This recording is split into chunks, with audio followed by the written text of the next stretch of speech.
네, 작년부터 이 대통령을 비롯한 고위공직자와 또 재벌 총수를 비롯한 기업 임원들이 아주 많이 구속되고 처벌을 받고 있습니다.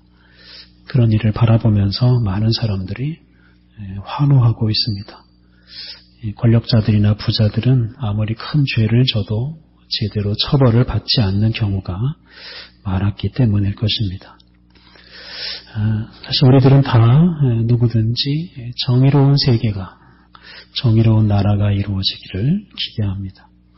그런 기대 때문에 검찰이나 법원에 대한 기대도 아주 큽니다. 또 그런 기대 때문에 검찰이나 법원에 대해서 항의를 하기도 합니다. 이번에 삼성의 총수와 임원들에게 1심보다 가벼운 형을 내리고 풀어준 것에 대해서 많은 사람들이 법원에 항의를 하고 있습니다. 지나치지만 않다면 민주주의 사회에서 얼마든지 가능한 일이라고 생각합니다. 중요한 것은 그런 항의가 정말 정의로운 세상을 향한 그런 갈망의 표현이어야 한다 하는 것입니다. 단순한 불신, 증오 이런 것 때문에 화를 내고 항의하는 것은 세상을 더 불이하게 만들 수도 있습니다. 오늘 읽은 이 창세기 말씀에는 하나님께 항의하는 아브라함의 이야기가 나옵니다. 사실 참 쉽게 상상하기 어려운 모습입니다. 이번 삼성 판결을 내린 판사에게 항의하는 것에 대해서도 그래서는 안 된다 이렇게 말하는 사람들이 있습니다. 그런데 이게 사람도 아니고 하나님께서 지금 부당한 일을 하십니다라고 아브라함이 항의를 하고 있습니다. 이건 신성 모독이다 이렇게 말을 할 수도 있을 것입니다. 오늘 본문에서 아브라함은 사실 보통 사람은 상상도 할 수 없는 그런 일, 그런 기도를 하고 있습니다. 오늘 본문을 아브라함이 하나님께 기도하는 것으로 설명을 할 수가 있는데요. 근데 이 아브라함의 기도에 거침이 없습니다. 아브라함은 하나님께 자기의 모든 생각을 그냥 다 쏟아놓고 그리고 하나님의 결정을 바꾸려고 합니다. 이사야 41장 8절을 보면 아브라함을 소개하는 그런 표현이 나옵니다.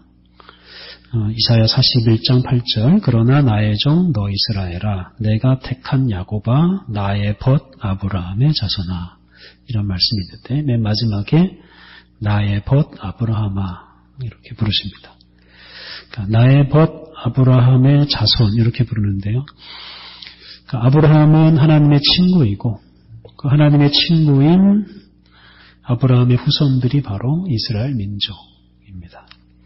여기에 주목할 것은 하나님께서 아브라함을 나의 벗, 내 친구 이렇게 부르는 것입니다. 하나님과 아브라함이 친구다. 참 재미있는 표현이기도 하지만 상상할 수 없는 표현이기도 합니다. 여러분의 가장 친한 친구를 한번 마음속에 떠올려 보십시오. 하나님이 그런 가장 친한 친구와 같은 분이다 라고 상상을 한번 해보십시오. 그러니까 하나님을 내 친구로 여긴다는 거 상상하기도 어려운 일입니다. 세상의 모든 통치자보다 뛰어난 존재이고 나의 가장 연약한 것, 가장 작은 잘못까지도 다 아시는 그래서 심판하시는 그런 하나님을 내 친구로 여긴다. 이게 불경스러운 일로 여길 수도 있겠습니다. 그런데 오늘 본문을 보면 아브라함은 하나님을 정말 친구처럼 여기고 마치 친구에게 말하는 것처럼 하나님께 기도를 드립니다. 여러분 친한 친구에게 못할 말이 없지 않습니까? 그와 마찬가지로 아브라함은 지금 하나님께 자신의 말을 다 그대로 쏟아 놓습니다. 오늘 본문 22절 상반절을 보면 그 사람들이 거기서 떠나 소돔으로 향하여 가고 이라는 말씀이 나옵니다. 그래서 그들이 소돔으로 향하여 간다라고 하는데 여기서 그들은 소돔을 멸망시키러 가는 천사들입니다. 그래서 이 천사들이 소돔으로 가서 이 소돔성을 완전히 파괴할 것입니다. 그런데 그 소돔에는 누가 살고 있냐면 아브라함의 조카 롯이라는 사람이 살고 있습니다. 롯은 아브라함이 고향을 떠날 때 아브라함과 함께 고향을 떠났고 아브라함과 함께 이 가나안 땅까지 왔습니다. 그런데 아브라함이나 롯은 각각 큰 가족을 이끌고 있었습니다. 이 사람들을 소위 족장이라고 부릅니다. 족장, 큰 가족의 우두머리들입니다. 그래서 롯의 큰 가족이 있고 아브라함에게도 큰 가족이 있었습니다. 뭐 적게는 수백 명, 많게는 수천 명 이렇게 상상할 수도 있는데요. 그런데 그 큰 가족들 사이에 불화가 생겨서 이 두 사람이, 이 두 가족이 헤어지게 됐습니다. 헤어질 때 롯은 이제 소돔이라는 그곳을 보니까 땅이 너무 좋게 보여서 이제 소돔으로 가서 이제 정착을 하게 됐습니다. 그런데 소돔에 가보니 그 소돔은 정말로 타락한 도시였습니다. 하나님께서 그 타락한 도시를 그냥 두고 보실 수가 없어서 결국 그 소돔을 멸망시키기로 작정하셨습니다. 그리고 그런 결정을 하나님께서 아브라함에게 알려주십니다. 오늘 본문 바로 앞에 18장 17절 말씀을 보면 여호와께서 이르시되 내가 하려는 것을 아브라함에게 숨기겠느냐 라고 말합니다. 그래서 하나님께서 당신의 친구인 아브라함에게 숨기질 않으십니다. 그러니까 친한 친구끼리 감추는 게 없는 것처럼 하나님은 아브라함과 모든 것을 함께 하십니다. 그러니까 다 공유하신다고 할 수 있습니다. 이걸 반대로 말하면 하나님과 친한 아브라함은 하나님의 사정을, 하나님의 뜻을 다 알고 있습니다. 올해 우리가 기도라고 하는 주제로 성경 말씀을 제가 묵상하고 있는데요. 오늘 본문에서 우리가 기도의 목적을 한 가지 찾을 수가 있는데 그것은 바로 기도는 하나님과 친밀해지는 수단이라는 것입니다. 우리는 기도를 통해서 하나님께 나아갈 수 있고 하나님과 대화할 수 있고 그리고 하나님과 대화하면서 하나님을 알아가고 하나님과 친해질 수 있습니다. 이게 기도의 목적이라고 할 수 있습니다. 그리고 하나님을 알고 하나님과 친해지면서 하나님이 품고 계신 그 하나님의 뜻을 다 알 수 있게 됩니다. 그래서 우리의 기도가 깊어지면 깊어질수록 하나님과 더 친해지고 하나님의 깊은 뜻까지 다 알게 됩니다.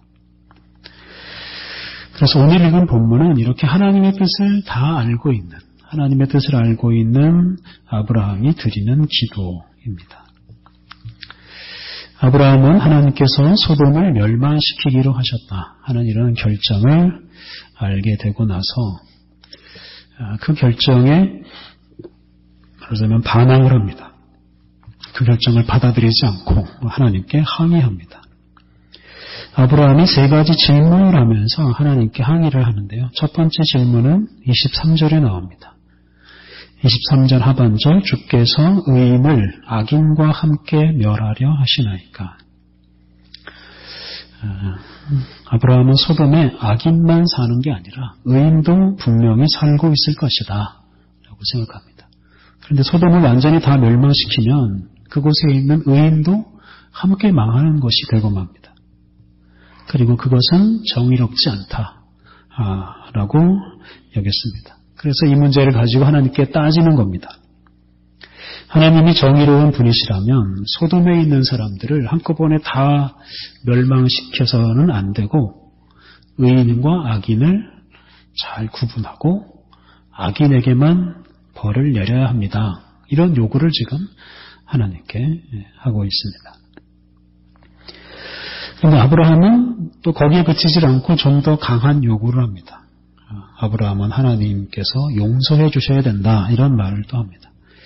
24절 그 성 중에 의인 50명이 있을지라도 주께서 그곳을 멸하시고 그 50의인을 위하여 용서하지 아니하시리이까. 그래서 소돔 성에 의인 50명이 있으면 그 50명을 위해서 그 성을 멸하지 말고 그 성 사람들을 다 용서해 달라라고 요구합니다. 만약에 그 성을 다 멸망시켜버리면 거기에 살고 있는 의인 50명이 삶의 터전을 잃어버리지 않겠습니까? 그러면 그 사람들은 살아갈 곳이 사라지니까 그 50명을 위해서 그 성을 보존해 달라라고 요구하고 있습니다. 근데 이 요구는 의인과 악인을 구분해서 악인은 다 없애라 하는 이런 요구보다 훨씬 더 강한 요구입니다. 아브라함은 지금 의인 50명이 있으면 악인도 용서하고 살려달라라고 요구를 하고 있습니다. 그 의인 50명이 잘 살아갈 수 있도록 그 소돔성과 소돔성에 사는 사람들을 다 살려달라라고 말하고 있습니다. 아브라함은 하나님은 정의로우신 하나님일 뿐만 아니라 하나님은 긍휼을 베푸시는 분이어야 한다라고 지금 말을 하고 있습니다. 그래서 악인도 죄인도 용서해 주셔야 된다라고 말을 하고 있습니다. 아브라함이 이렇게 하나님께 기도하는데 하나님은 아무런 대답을 하지 않으십니다. 그러자 아브라함은 더 강하게 하나님께 기도합니다. 25절 주께서 이같이 하사 의인을 악인과 함께 죽이심은 부당하오며 의인과 악인을 같이 하심도 부당하니이다. 세상을 심판하시는 이가 정의를 행하실 것이 아니니이까. 여러분 이 어투가 얼마나 불손합니까? 불손한 이런 표현들이죠. 특히 아브라함은 하나님은 부당하다라고 말합니다. 이 부당하다라는 말은 거룩하다라는 말하고 반대되는 말인데요. 이 말에는 더럽다 하는 뜻도 담겨 있습니다. 그래서 하나님께서 의인과 악인을 구분하지 않고 소돔을 완전히 멸망시키면 그것은 하나님 자신을 거룩하게 하는 게 아니라 하나님 자신을 더럽히는 일이다라고 주장합니다. 그러니까 하나님 자신을 더럽히는 일을 하지 마십시오. 이런 부당한 일을 하지 마십시오라고 말합니다. 그러면서 하나님은 정의를 행하셔야 됩니다. 하나님은 정의로워야 됩니다. 이렇게 강하게 말합니다. 이런 아브라함의 태도가 좀 무례하게 느껴지기도 하고 하나님 입장에서 보자면 아브라함은 아주 건방진 모습으로 보입니다. 그런데 놀랍게도 하나님은 아브라함을 책망하지 않으십니다. 하나님은 소돔 온 성을 멸하시겠다 하는 이런 뜻을 잠시 접으시고 아브라함의 요구를 들어주십니다. 26절 여호와께서 이르시되 내가 만일 소돔 성읍 가운데에서 의인 50명을 찾으면 그들을 위하여 온 지역을 용서하리라. 그래서 이 소돔에 의인 50명이 있으면 온 지역을, 그러니까 모든 사람들을 다 용서하시겠다고 말씀하십니다. 의인 50명이 있으면 소돔을 심판하지 않고 소돔을 그대로 두시겠다고 말씀하십니다. 여기서 우리는 이 아브라함의 기도가 하나님의 뜻과 일치하는 기도였다는 걸 우리가 확인할 수가 있습니다. 하나님은 정의로우실 뿐만 아니라 긍휼이 풍성하셔서 용서하시는 하나님이십니다. 하나님은 한 분, 의인이신 예수님 그 한 분 때문에 온 세상 모든 사람들을 용서하신 하나님이십니다. 이렇게 하나님은 의로우시면서도 긍휼이 한없이 풍성한 분이십니다. 하나님과 친밀한 하나님의 친구인 아브라함은 그런 하나님을 잘 알고 있었고 그리고 그 하나님께 기도했고 그리고 하나님은 그런 아브라함의 기도에 응답하셨습니다. 그런데 아브라함의 요구가 거기에 그치질 않습니다. 이제 하나님과 밀당 같은 이런 기도를 하나님께 합니다. 27절, 28절 아브라함이 대답하여 이르되 나는 티끌이나 재와 같사오나 감히 죽게 하려나이다. 50의인 중에 5명이 부족하다면 그 5명이 부족함으로 말미암아 온 성읍을 멸하시리이까. 이르시되 내가 거기서 45명을 찾으면 멸하지 아니하리라. 그래서 아브라함은 지금 소돔에 50명에서 5명 적은 의인 45명만 있으면 어떻게 하시겠느냐라고 묻습니다. 그러니까 45명만 있어도 이 성을 멸하지 않으시겠습니까? 45명만 있어도 이 성을 좀 용서해 주십시오라고 하나님께 기도를 합니다. 이런 아브라함의 기도를 하나님께서 좀 불쾌하게 여길 수도 있을 것입니다. 그러니까 처음에 50명이라고 말을 했는데 갑자기 또 5명을 줄이니 이거 하나님을 지나치게 가볍게 여기는 것으로 보일 수도 있기 때문입니다. 그런데 하나님은 아브라함을 책망하지 않으시고 아브라함의 요구를 또 수용하십니다. 그래서 45명만 있어도 소돔성을 멸망시키지 않겠다라고 하십니다. 그런데 아브라함은 또 거기에는 그치지 않고 하나님과 계속 흥정을 이어갑니다. 마치 물건값을 깎는 것처럼 하나님께 계속 기도합니다. 아브라함의 목적은 소돔이 망하지 않게 하는 겁니다. 소돔을 망하지 않게 하기 위해서 의인의 수를 조금씩 줄여갑니다. 그래서 40명, 30명, 20명, 10명까지 줄입니다. 결론적으로 의인 10명만 있어도 소돔을 멸망시키지 않겠다 하시는 이런 하나님의 응답을 받아냅니다. 32절 아브라함이 또 이르되 주는 노하지 마옵소서 내가 이번만 더 아뢰리이다. 거기서 10명을 찾으시면 어찌하려 하시나이까. 이르시되 내가 10명으로 말미암아 멸하지 아니하리라. 그래서 이제 소돔에 의인 10명만 있으면 소돔이 망하지 않게 되었습니다. 그러니까 졸지에 완전히 망할 수도 있었던 이 소돔이 멸망하지 않을 수도 있는 이런 가능성이 생겼습니다.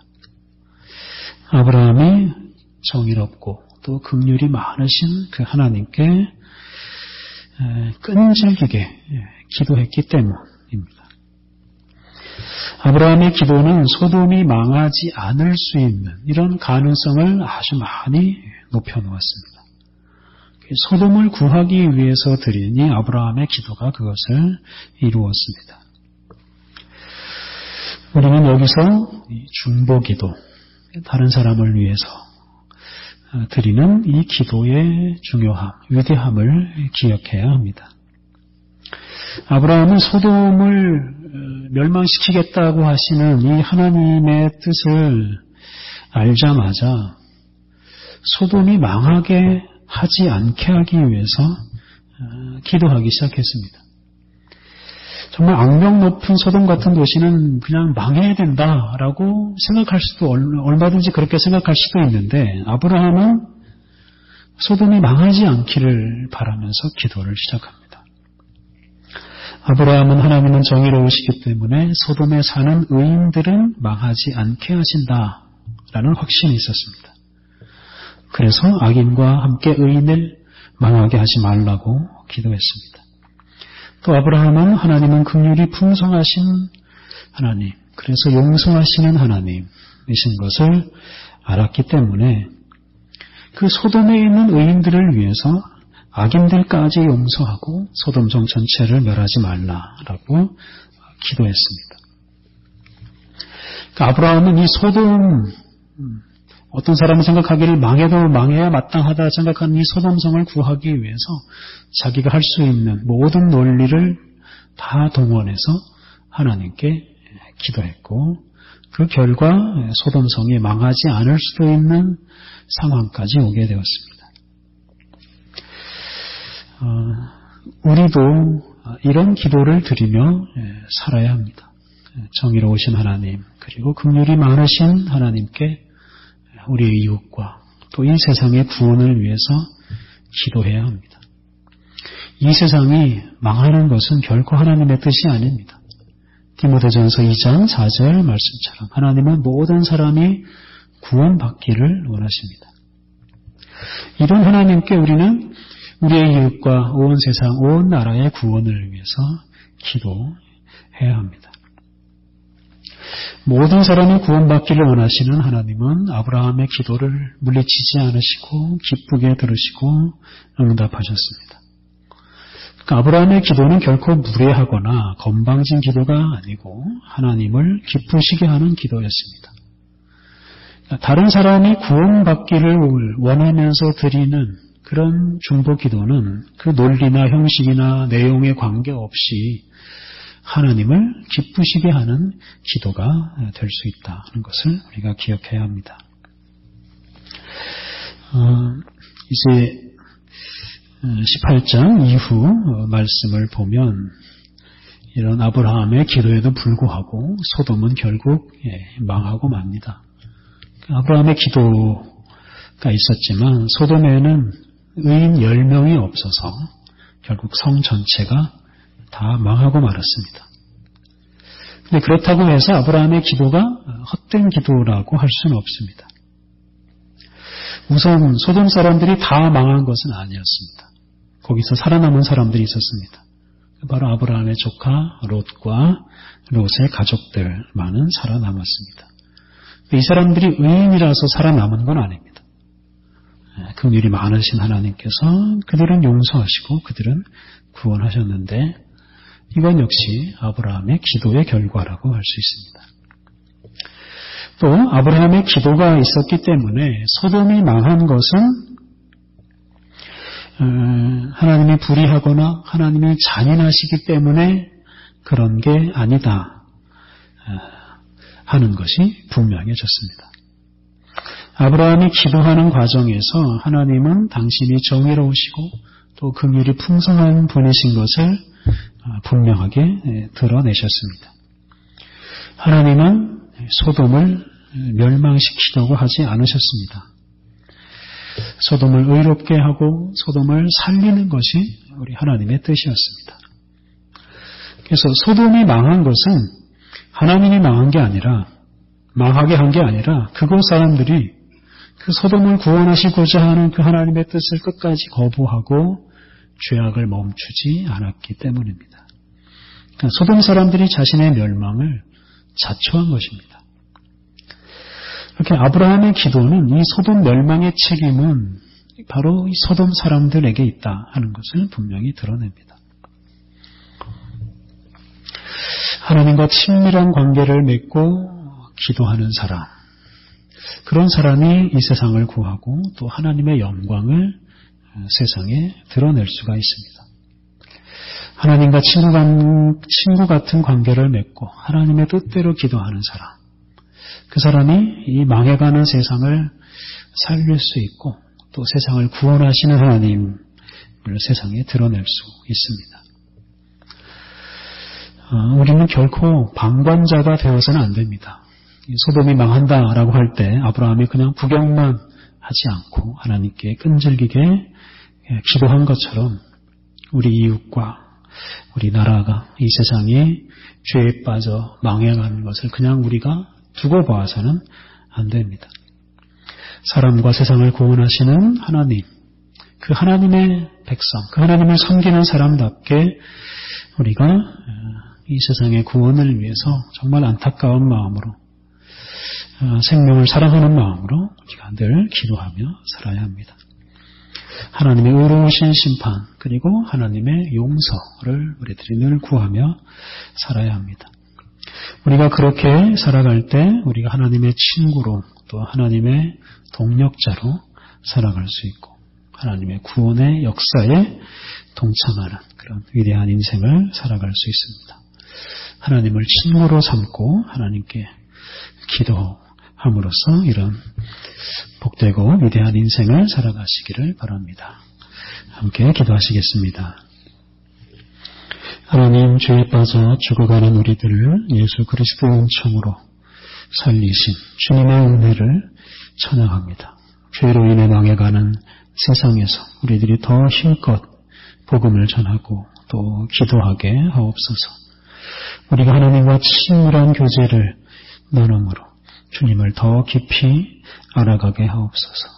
의로우신 하나님이요 긍휼이 많으신 하나님의 이름을 날마다 부르며 포기하지 않고 이 세상의 구원을 위해 기도하게 하옵소서.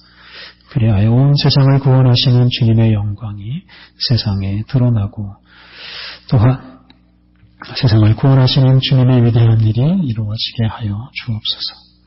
그리고 우리는 주님의 동력자로 주님의 친구로 살아가게 하옵소서. 예수님의 이름으로 기도드립니다. 아멘.